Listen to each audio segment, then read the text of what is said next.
Tell me when. We're live on some of them. Facebook and Instagram take a little longer.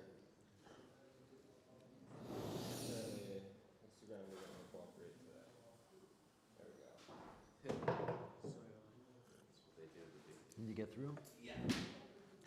Okay, so everyone, if you'll please turn to page 98, which you only have one page there. The very last paragraph on the left column. We started yesterday to explain the difference between Adam and Ish, the two levels of your thinking process, one for the midos and one that's beyond connection with the midos. And we said ultimately this comes down to the difference between nigla and nister. In Torah itself, there's two types of learning. And we began to understand the deficiencies that could come about through nigla. And in doing so, we really completed the circuit of understanding really what does it mean, how your mind, which is dedicated to creating midos, could get itself into some trouble. So let's look again what we said. The very last line, right? When it comes to nigla, you see that little aleph there in the parentheses? See that? It says, Yitachen shelimud haTorah lo yizachech es ha'adam. It's possible that if you learn nigla, it will not have a desired effect of refining you. In fact, the Torah sort of testifies this in the Gemara Yuma. It says, if you don't have the proper merit when you learn Torah, it could chas v'shalom become a potion of death, right? In other words, why? Because it could make you arrogant, and it could sort of puff you up, and it could do the opposite of making you a mensch. You know, the famous story of the Baal Shem Tov, he went into a shul, he was, battling with the Misnagdim, and he was trying to explain how there was a need for the Penimius HaTorah in the world. And he came into the shul, and he was with his Talmidim, and he walked out, he says, I can't daven in here. He said, they said, why, what's wrong? He says, the place is filled with tefillahs. So he says, well, that's a good thing. He says, right? He says, no, the tefillahs don't go up, they just stay in here. Why? Because they're not, the people who are davening them are they're all these Talmidei Chachamim that have basically lost their way. They're stuffy, they're arrogant. In fact, the Rebbe points out that, and I mentioned this to someone at the end of class yesterday, that there's a name of a certain klippa that is the klippa of arrogance which attaches itself to Talmidei Chachamim. What's the name of this klippa? Tanya. Right? Because a tanin is a snake, and the word Tanya can mean a snake. And it's a type of intense, really intense klippa, which is, in a certain sense, the worst thing you could have, right? Because it's in place of the Torah, which is intended to refine you. If you learn the Torah in a way where it becomes chas v'shalom asam amaves, it could be a poison for you. This is why it's a poison, because it doesn't refine your midos. On the contrary, it makes you arrogant.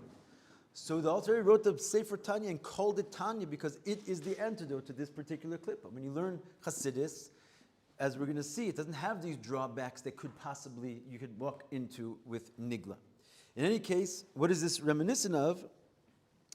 We said that sometimes the mind, which is dedicated to refining the midos, right, it doesn't undo the yeshus of the midos, right? On the contrary, it could even sometimes strengthen the yeshus of the midos, and it's because it takes the midos into account, therefore it's unable to truly negate them, if you recall from yesterday.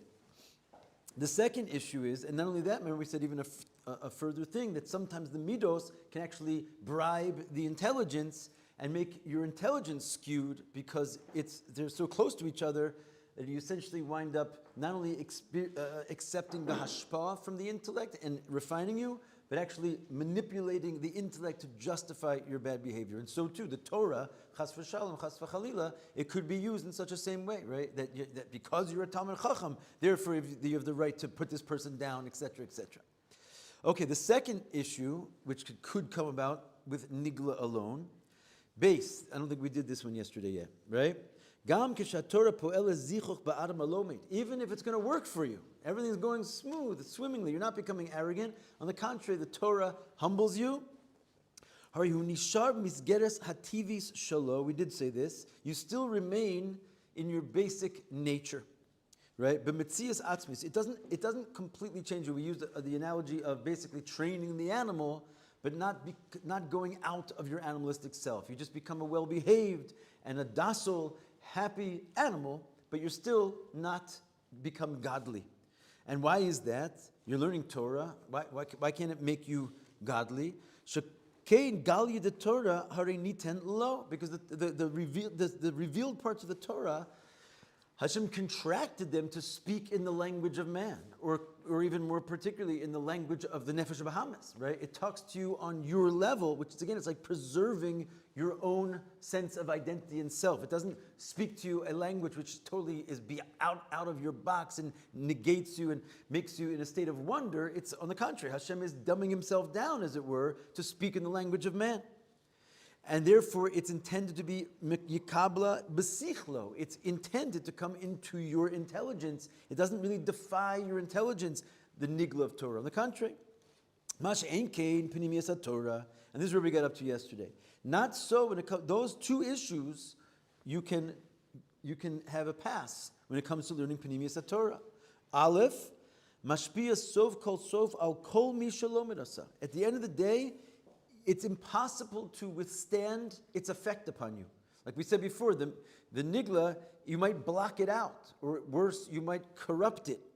But when it comes to the ma'or shebetorah, the nigla, the Chassidus is called not the light, it's not called oraisa, which means light, but it's called the ma'or shebetorah, which is the luminary, which basically, what did we say before? It doesn't really take your limitations into account, right? We gave an analogy. This is likened to the Orein Sof, which does not contract itself to come down and speak your language. It just reveals things as they are in their true godly nature, and therefore it's unstoppable. In other words, it doesn't consider your boundaries to therefore be able to be concealed by your boundaries. So even though it might not happen day one, it might not happen day two, if you hang around Hasidic ideas, your Nefesh Bahamas is not able to block them and keep them out. The Ma'or Shaba, this is where it comes, basically, a person should always learn Shelo Lishma, Shemitok Shelo Lishma Ba Lishma.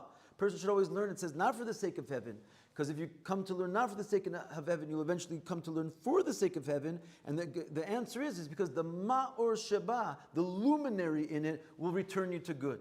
And it says specifically the luminary in it, not the illumination, but the luminary. The Chassidus, the Kabbalah, the secrets of the Torah will eventually turn you to good. It's like you can't really get out of its wake. We have an interesting footnote here. I think it's interesting. Let's take a look at footnote 32. So he says like this. Everyone sees inside, footnote 32.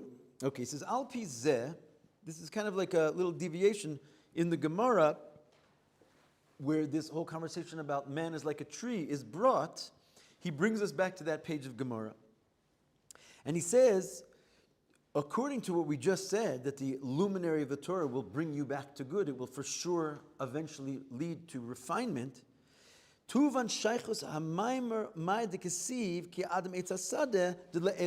understand why this statement that a man is like a tree follows the statement that was right before it in the Gemara over there. And what's going on in the statement right before this whole conversation comes out? So it says Le Semar Milsa. There's a little error in the text. It should say Le Semar Milsa, not Lisna, right? And it says, Amar le chalash liboy v'lo yechilna. So one rabbi was asking another rabbi to say a Devar Torah, and he said, I can't. My heart is weakened. I'm not able to say a Devar Torah. Like I don't have it in me. So he said back to him, then leimamar milsa da'agadata. Then if that's the case, then say a matter of agadata. What is agadata? It's like the midrash, right? Which basically is the old version of the Pinimiyas Torah. Before we had Kabbalah and Chassidus in a revealed way, in their days, Agadata was another way of saying, teach me then some, secret life lessons. Amar le, so he said, if you want Agadata, I'll tell you some. Hachi Amar Rabbi Yochanan. He said, so says Rabbi Yochanan, Mai dekasiv ki Adam eitz hasadeh. What is this that it says man is a tree in the field? And he goes into our whole Gemara, which if you recall, it says if he's a Talmud Chacham, learn from him. If he's not a Talmud Chacham, cut him down. So that whole thing that our Sikha is based on, it was followed by these words, say something, I can't, my heart is weak. So then say Agadata, and then he launches in with our Gemara that we've been working on, right? So the question is, your heart is weak. You're going to say agarata. Why did you say this agarata? Why did you tell me the story of a man as a tree? So he says, because what is really being said here? When the sage was asked to say a Dvar Torah, he was basically asked to say sort of a Dvar Torah in Nigla, right? That's the idea of a Dvar Torah. And he says, I can't, chalash liboy, my heart, i.e. my midos, are weak. In other words, I'm in a situation where the Torah is not able to affect my midos at the moment, because my midos are in a state of basically acting out, and the power of nigla is not going to be able to enter me. Like, remember we said before that the heart can sort of can be in a state where it's called timtum halev. It's basically like clogged up with negative feelings. So the point that the information of the Torah won't enter in, right? I can't say an inyan of seichel that is going to be understood and affect me. My heart won't take it in. Which means, according from the standpoint of this weakness of the heart, I can't bring the intelligence and affect my heart. My heart's basically clogged, and therefore Torah of Nigla is not going to help me. So he said, so then say something b'Haggadata. So he said, so say Haggadah, so say some mystical Torah. And he told him the story of Adam Eitz Hasadeh, which is really a mystical piece of Torah. Right, because all the secrets are hidden inside of these midrashim. So he said, okay, if your heart is clogged and it can't handle, the intelligence is not strong enough to affect your heart. In other words, you can't rationalize yourself into improving yourself. Then say some Kabbalah. Right? The Agada Sheba Genuza Pnimis Torah. Like if you look in Igeres HaKodesh, the Alter Rebbe explains that in the Agadata, in these stories of the Torah, is where all the secrets of the Torah are contained. And of course, the sages of those days knew that if they weren't just telling stories, man is a tree, they didn't learn it also on any kind of a simple level. He was saying, okay, let's learn some Chassidus then. So what happened? If you're going to say, Pnimius HaTorah, Bekoch Lifol Al Halev, Gam Keshu B'Chalishos. When you say Pnimius HaTorah, it can affect your heart, even if your heart is weak and it can't handle sort of intelligent rationality to affect it. The mysticism has a way of permeating the heart even when the intelligence does not. And guess what? Agarata, he decided to teach him. This exact lesson of Adam Eitz Hasadeh, which is basically what we've been describing, that Adam, which is like this pinnacle level of man's intelligence, which is beyond the seichel, which is connected to the midos, right, is nonetheless an Eitz Hasadeh. Its job is to affect the midos. In other words, he told him the exact piece of Agarata, which explains how that which is mystical and beyond the intelligence can in fact affect the heart, and it's designed to affect the heart. It's the vegetation, i.e. the midos in man, right? This particular concept, Adam Eitz Hasadeh, explains the quality of the essence of the mind, i.e. the Pnimius Torah, that it alone can affect a weak heart where intelligence cannot reach. Amazing, no? It's going to be like a Rebbe to have a look at that one. Yeah. Therefore, when one is doing kiruv, if one cannot break through from a rational intellectual perspective, one should therefore go to Chassidus, or one should just go to Chassidus straight away? Basically, he's going to discuss that. It's actually, you bring out a very important point. But how do we do kiruv, if you want to call it kiruv? The Rebbe didn't really like the word kiruv, because he said, who are you bringing close? They're just as close as you are. They're the children of Avram, Yitzchak, Yaakov, right?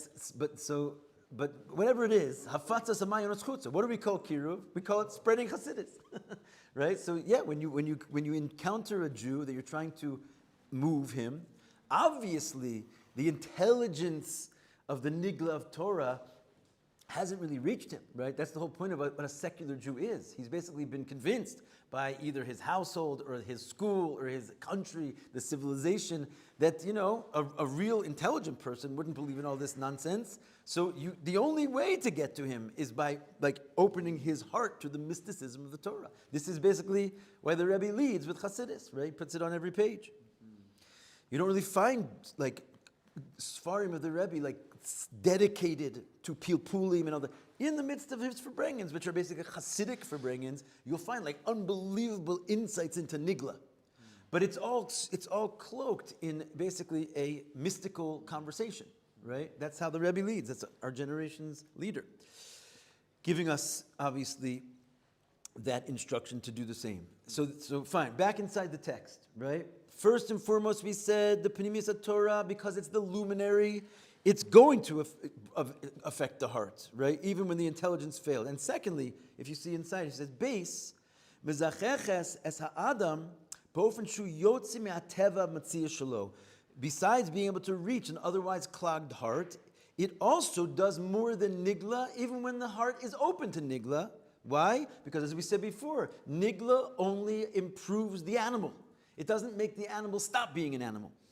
Right? When you shine something which is just defies my whole existence, and you're showing me something which is a tefach higher. In other words, you're showing me a level of intelligence which is beyond human intelligence, which is what Kabbalah and Chassidus is. It's like an opening of the vaults and showing you, wait a second, this Torah is not just talking about crops and animals and normal reality things. No, it's talking about super deep realities of the nature of creation, which only something which is beyond creation could even have like an access to this piece of information. So it takes you out of your human natural experience.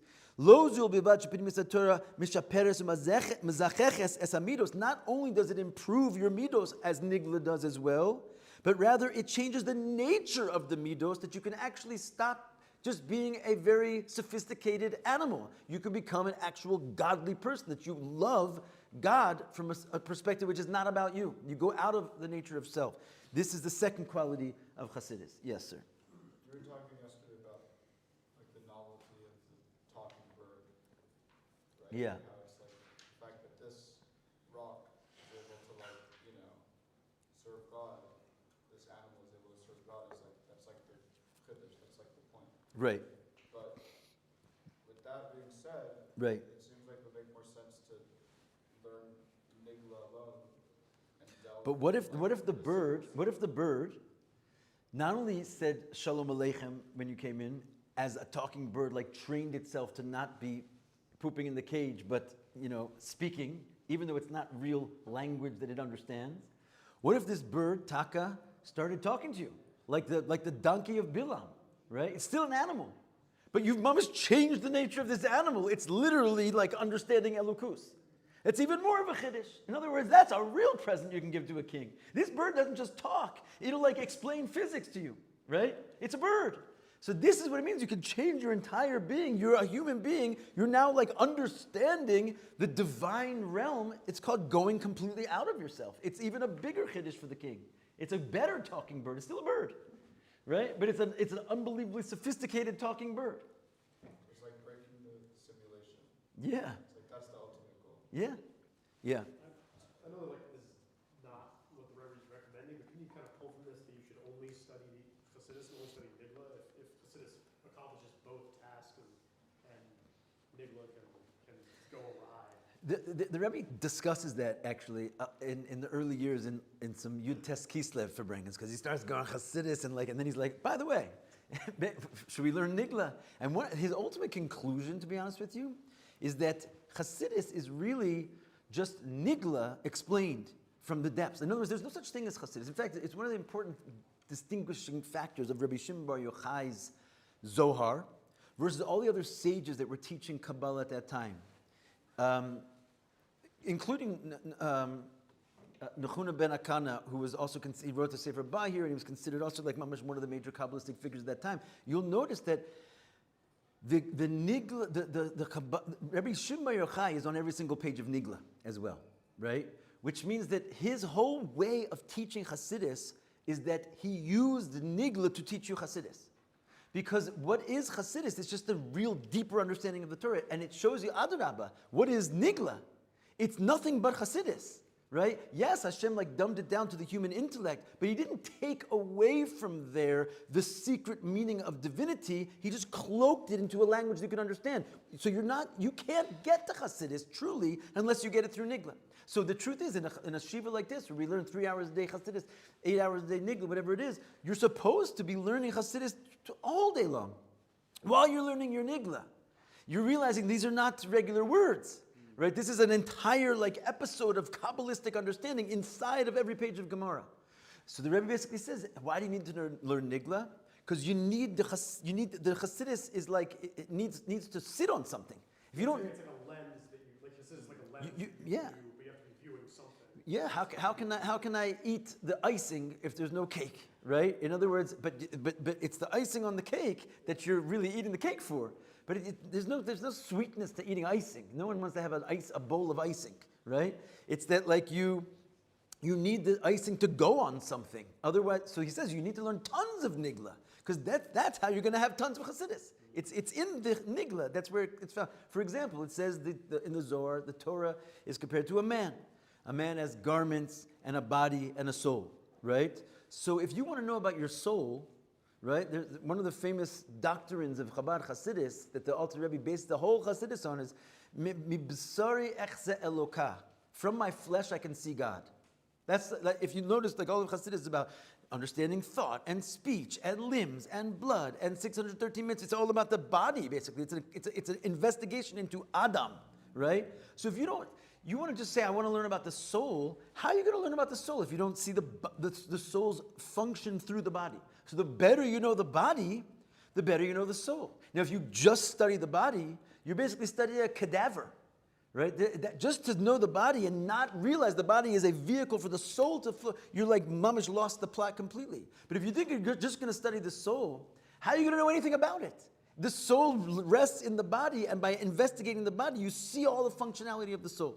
So we have to learn nigla in order to understand what the soul, what soul is being carried inside of this body.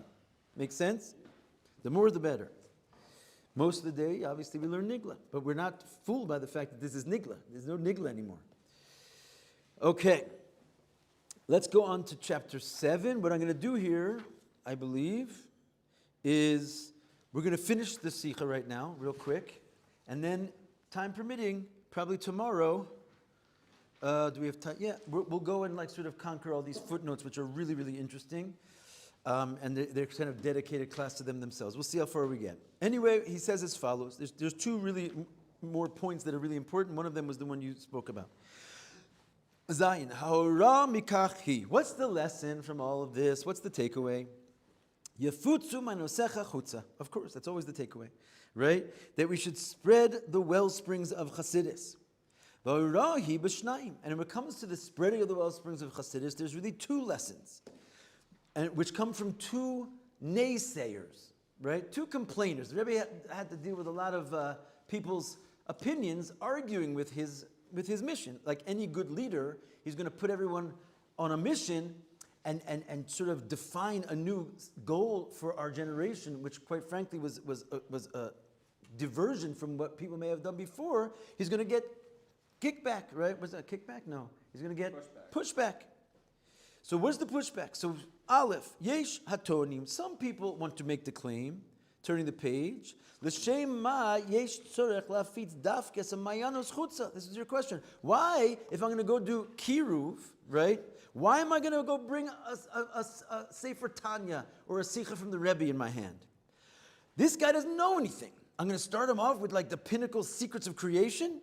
How they die l'seis l'kol echad lefi arko. I should give each person what's fitting to their level, right? You hear a lot of tour. You don't hear any tours anymore in Sfas, but it used to be a daily occurrence. You would go by and you hear a tour guide saying, "This is the home of Kabbalah, but we don't learn it," right? Yeah, wow. And you have to be 40 and you have to be a master of Torah. And if you try and dabble with it, it's dangerous. Stay away from Kabbalah. This is the city of Kabbalah. We're so proud of it. Right? So he says, yeah, but maybe he's right. Give each person something they can understand. Because he says Kabbalah is going to make you crazy. It's going to make you a heretic. All kinds of things happened in the past when people tried to learn Kabbalah. Maybe I'm just going to tell this guy how to tie his shoes according to Shulchan Aruch. I'll give each one what they can handle. These who are found in the chutza, why are you saying, my nosecha chutza? Why do I have to give him the mayan, which is the deepest well springs? Why does that have to take to the outside world? You know the difference between different levels of mikveh. What's the highest level of mikveh? In this conversation is a mayan, which is a living water that comes right out of the ground. Second to that is if you'll again, not second, third, there's a lot of different levels of mikvah, but when the water comes out of the mayan, and then it goes into an empty pool, and it becomes, let's say, the waters that were living, they now go into a pool, that's called a kosher mikvah. But then there's also water that, let's say, I want to fill up a bathtub or a swimming pool with water, right? This is called mayim shuvim. It's called drawn water. It's no longer really connected to its source. It didn't come directly from the rain. It didn't come from a mayan. It's just water that I got out of the spigot or something like that. So it's also good. It has a certain like minimal level of purifying a person, right? You can definitely, there's a din, you can pour this water, 9 kavim on such a person, it becomes pure, etc. Maybe I'll dump this mayim shuvim, this drawn water, onto some guy I meet on the subway, right? Or maybe I'll give him a mikvah. But a mayan? Why do I need to give this guy the deepest well springs of the Torah day one? Not the mayanos. So the Rebbe says, so there's many that claim this, you have to understand. Your question is not original, right? Because when the Rebbe was trying to tell everyone to learn Chassidus and get it on the streets, people mamish, not kicked back, they pushed back like crazy. You want me to go and literally knock on this guy's door and start teaching him Shar Yichud Ve'amunah and how the letters of creation? Like it was a crazy idea. It's like the Chassidus page on the floor, right? Yeah, not only that you're weakening the Chassidus, but that it's not shayach. I'm going to go and talk to this guy about like the Orein Sof. Let me talk to him about putting on a pair of tefillin or something. So he says, Hamayin al kachu. What's the answer? Adarabba. On the contrary, kedei lifol gam ala chutza. What did we just learn? If you're going to get to the guy whose heart is clogged, intelligence will not speak to him. Right? He's already been inundated with the intelligence of the world. His heart is totally clogged to the Torah. The last thing that's going to work is you're going to start arguing with him philosophical points from the Rishonim, the Chokrim about why there are proofs for God in that sense. It's not happening. Yeshiva says dafka sama. You have to give this guy specifically the mayonis because it's a type of Torah. It's a type of light which knows no boundaries. It's going to not take his mishugas into consideration, and it will the ma'or sheba, the illumination of it, will return him to good. And you start talking to someone like about God, they don't even believe in God. It's like the Orein said, blah blah blah. God, that's the whole fundamental. No, it's really on the contrary. That's the point. If you start a conversation with a basis of rationality, so there's rejection. You're going to say, I'm going to say. But if you already start the conversation that, okay, so there's this Orein Sof, like you're already defining the basis of this conversation with terminology and realities which you're assuming as the backdrop, and you take a person by surprise, and all of a sudden you start explaining all the details and depths of the intricacies of something that this person didn't even realize existed, and now you've just sort of like designed for him the whole anatomy of the soul before he even knew there was a soul. So that actually has an unbelievable effect on a person. If you're going to try to say, is there a soul, is there not a soul, he's going to come up with arguments. If you right away go in describing the intricacies of the soul, you take him by surprise. Like you've already sort of brought him leagues ahead of where any intellectual conversation could start. And by the way, this is one of the differences between a Chabad approach to our other fellow Jews that have, even Baal Tshuva yeshivas, they have this thing called, the discovery program or whatever it might be. They're like, let's discuss rationality proofs for God. And they sit with the person. It's really interesting. Actually, I actually have their book on it. It's mamish interesting. It's intellectual proofs for God. But the problem with an intellectual proof for God is that you can always bring an intellectual proof why I don't believe in you. Yours could be good and mine could be good. And here we are sitting here. If my heart is blocked, there's nothing your intelligence will tell me. But if I would come in all of a sudden with this like highfalutin, crazy philosophy, which is all laid out with all its details, and I just present this to you, something happens where it like short circuits the ability to say no. And that's what we're saying. There's like, it doesn't recognize the limitations of your intellect. It's just going to blow right through them. You might not grasp this intellectually right away, but it's going to touch your soul. Shekain mayanos eina makablim tuma behelam, because this, and again he's going deeply into the laws of the mikvahs. He's going to get way into it in the footnotes. These well springs, they're not makabel tuma, right? Certain water, if it's drawn water, is a problem with it, right? It can not only makabel tuma, it can make you tameh, but water from a wellspring is impervious to tuma. The tuma is your intellect, right? It's your blocked heart. It cannot be blocked. On the contrary, it purifies everything, right? The water of a wellspring literally is the most pure water. You can even use this water and this water alone to use the sprinkling of the mechatas with the paraduma. It's like the most purifying thing that you could possibly have in this world, to the point that it's matar avi avosatuma, which is the tumas mace. You take dafka wellspring water, it can get to even there. So nothing can stand in its way. And second naysayer, what else are they going to come at the Rebbe with? So don't teach these imbeciles such a high level thing. He's going to say, no, those imbeciles, dafka need that. And secondly, acherim toanim, others claim, okay, you convinced me. Yes, these guys need to learn Chassidus. Medua alai lisasek b'achutza. But you know what? Let somebody else do it.